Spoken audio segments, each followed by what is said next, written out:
अस्सलाम वालेकुम बेटा। आज हमने अपना नेक्स्ट टॉपिक स्टार्ट करना है। नेक्स्ट टॉपिक है हमारा क्लाउड के बारे में। किस चीज़ के बारे में? नेक्स्ट टॉपिक हमारा क्लाउड के बारे में। वो कहता है बादल जो होते हैं, क्लाउड का आप सबको पता होगा। क्लाउड कहते हैं बादलों को। किसे कहते हैं? क्लाउड, बादलों को। आप सबको पता होगा बादल जो होते हैं वो डिफरेंट शेप के होते हैं और डिफरेंट साइज़ के होते हैं। यहाँ पे आपको दिखाए भी होंगे, इनकी डिफरेंट शेप होती है। इनकी कोई शेप हमें ख़ास नज़र नहीं आती। जैसे आप लोगों ने देखा होगा कुछ चीज़ें ऐसी होती हैं वो एक ही शेप में रहती हैं। इनकी शेप होती है और साइज़ होती है वो काफ़ी तरह की होती है। और क्लाउड्स के ज़रिए सूरज की रोशनी जो होती है वो ज़मीन तक नहीं पहुंच सकती। आपको पता है जैसे बादल हो जाते हैं तो सूरज की रोशनी जो होती है वो आसमान पर नहीं होती। अगर काली घटाएं छा जाती हैं तो हमारी जगह पे या जहाँ बादल होते हैं वहाँ पर अंधेरा हो जाता है। तो क्लाउड जो होते हैं वो सूरज की रोशनी को ज़मीन तक नहीं पहुंचने देते, जिसकी वजह से हमारी अर्थ जो होती है और हमारी अर्थ जो होती है, हमारी ज़मीन जो होती है वो ठंडी हो जाती है। जिस जगह बादल होते हैं वो जगह क्या होती है? ठंडी हो जाती है। आपको पता है जैसे गर्मियों का मौसम अब आता जा रहा है, अगर दिन के वक्त बादल हो जाएंगे तो दिन के वक्त अगर बादल हो जाएंगे तो वहाँ पर जगह क्या होगी?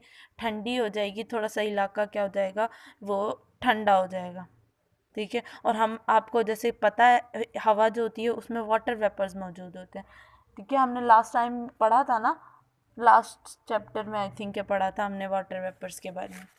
बल्कि इसी चैप्टर के स्टार्ट में ही हमने वाटर वेपर्स के बारे में पढ़ा था कि वाटर वेपर्स जो होते हैं वो हम जब कपड़े सुखाते हैं तो उसमें से पानी जो होता है वो हवा क्या कर लेती है? जज्ब कर लेती है, जिसे हम क्या कहते हैं? Water vapour. आपको पता है एयर के अंदर वाटर वेपर्स मौजूद होते हैं और वो वाटर वेपर्स क्या करते हैं? क्लाउड के साथ मिल जाते हैं, बादलों के साथ मिल जाते हैं, जो कि बारिशें बरसाते हैं। ठीक है, जो कि क्या करते हैं? बारिशें बरसाते हैं। कुछ बादल जो होते हैं वो बिल्कुल हल्के हल्के से होते हैं, नॉर्मल से होते हैं, आते हैं और क्या होते हैं? हवा के साथ ही उड़ के चले जाते हैं। ना बारिशें बरसाते हैं और ना ही उनसे कोई फ़र्क पड़ता है। अब कुछ बादल ऐसे होते हैं जो बहुत ज़्यादा डार्क होते हैं और बहुत बड़े बड़े बादल होते हैं। वो आते हैं, बारिशें भी बरसाते हैं। अक्सर आपने देखा होगा ओले भी पड़ने लग जाते हैं। ठीक है, जब वो बड़े बड़े बादल आते हैं और काले बादल आते हैं ना, तब ओले भी पड़ते हैं और वो क्या करते हैं? वेदर को, उस मौसम को, अगर वो गर्मियों के मौसम में आ रहे हैं तो उस मौसम को क्या कर देते हैं? वो चेंज कर देते हैं। ठीक है, इसी तरह से नेक्स्ट टॉपिक है मेरे पास रेन एंड स्नो। रेन का आप सबको पता होगा, रेन कहते हैं बारिश को, और स्नो का भी आप सबको पता होगा, स्नो कहते हैं बर्फबारी को। ठीक है, वेदर की ये भी एक टाइप है। ठीक है, वेदर की टाइप है, क्योंकि बारिशें होती हैं और स्नो भी होती है। ये वेदर की एक क्या है? टाइप है। वो कहता है कि जब गर्मियों के मौसम में बारिश पड़ती है ना, गर्मियों के मौसम में बारिश पड़ती है तो वो थोड़ी सी ठंड ले आती है, सर्दी का मौसम ले आती है। जैसे कि आप लोगों ने देखा होगा मरी का इलाका, जो लोग मरी के इलाके में गए हैं, अक्सर लोग गर्मियों की छुट्टियां गुजारने मरी के इलाके में जाते हैं, क्योंकि वहाँ पे इतनी ज़्यादा गर्मी नहीं होती। वहाँ पे गर्मियों के मौसम में भी बारिशें होती रहती हैं और अक्सर ऐसा भी हो जाता है कि वहाँ पे बर्फ़बारी भी होने लग जाती है।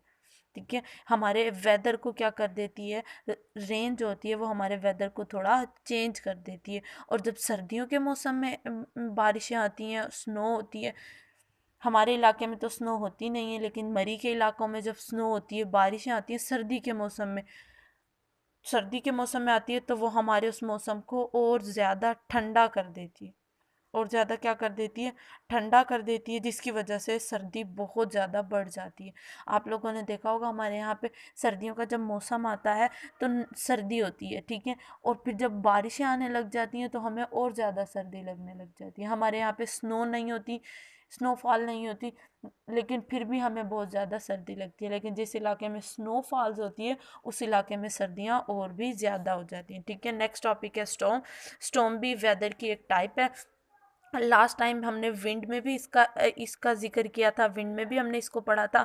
तो आज हमने स्टॉर्म के बारे में मैं दोबारा से बता रही हूँ। स्टॉर्म समर में, सर्दियों के मौसम में भी और गर्मियों के मौसम में भी, दोनों मौसम में आ सकता है। स्टॉर्म लाजमी नहीं है कि एक मौसम में आए। जैसे कि हमारे पास मौसम है, सर्दियों का मौसम होगा तो ठंड ही पड़ेगी और गर्मियों का मौसम होगा तो गर्मी ही होगी। जबकि स्टॉर्म जो होती है वो सर्दियों के मौसम में भी आ जाती है और गर्मियों के मौसम में भी आ जाती है।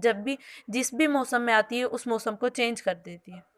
ठीक है, जिस भी मौसम में होती है उसको क्या कर देती है, उस वेदर को चेंज कर देती है। जैसे कि अगर गर्मियों के मौसम में स्टॉर्म होगी, तेज़ हवाएं चलेंगी, स्टॉर्म का मतलब होता है तेज़ हवाएं चलना, काली घटाएं आना, डार्क क्लाउड यानी कि काले काले बादल आना, हवाएं चलना, बारिशें तेज़ तेज़, तो वो सर्दी गर्मियों के मौसम में होगी तो वो मौसम को क्या कर देगी, ठंडा कर देगी। और अगर सर्दियों के मौसम में होगी तो भी मौसम को क्या कर देगी, और ज़्यादा ठंडा कर देगी।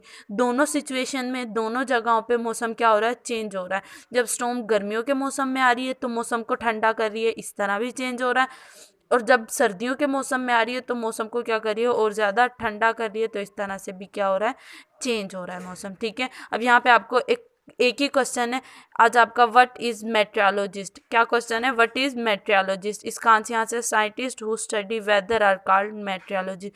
वो साइंटिस्ट जो बादलों के बारे में स्टडी कर सॉरी जो मौसमों के बारे में स्टडी करते हैं उन्हें हम कहते हैं मेट्रोलॉजिस्ट। मेट्रोलॉजिस्ट किसे कहते हैं, वो साइंटिस्ट जो वेदर के बारे में यानी कि मौसमों के बारे में स्टडी करते हैं उन्हें हम कहते हैं metrologist.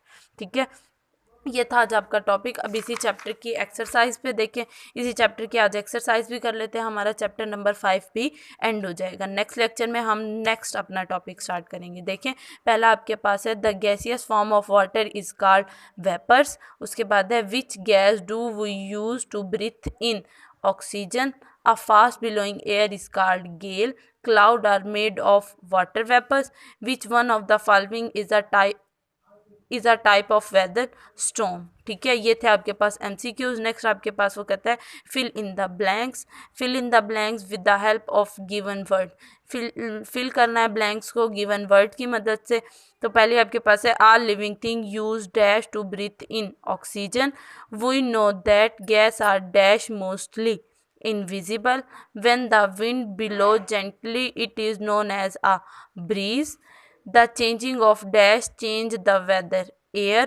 Some storm are with dash and thunder, lightning. ठीक है, अब next fill in the next आपके पास ट्रू फॉल्स हैं। पहला है we know that are living thing need air for breathing, true. उसके बाद है the heat of the car of the sea cause land and sea breeze, ये आपके पास है फॉल्स। ठीक है, sun cause, the heat of the sun cause land and sea breeze आता है इसका। ठीक है, नेक्स्ट आपके पास है weather can change very frequently, true.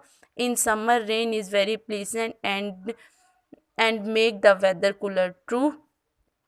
Storm can not occur in summer, true. ठीक है, ये आपके पास fill in the blanks true false है। अब आपने जो होमवर्क पे करना है ना वो ट्रू फॉल्स करना है। मैं यहाँ पे लिख रही हूँ, ये आपका होमवर्क है। सारे ट्रू फॉल्स आपने अपने होमवर्क पे करने हैं। दोबारा बता रही हूँ, ये जो आपके जितने भी ट्रू फॉल्स दिए हैं, टोटल 5 ट्रू फॉल्स हैं। ये 5 के 5 ट्रू फॉल्स आपने क्या करने हैं, अपने होमवर्क पे सोल्व करने हैं। ठीक है, समझ आ गई आप सबको। ये आपका होमवर्क है और आपको पता है आपने अपना होमवर्क किस दिन सबमिट करवाना होता है। आपने अपना होमवर्क फ्राइडे वाले दिन सबमिट करवाना होता है। अल्लाह हाफिज़।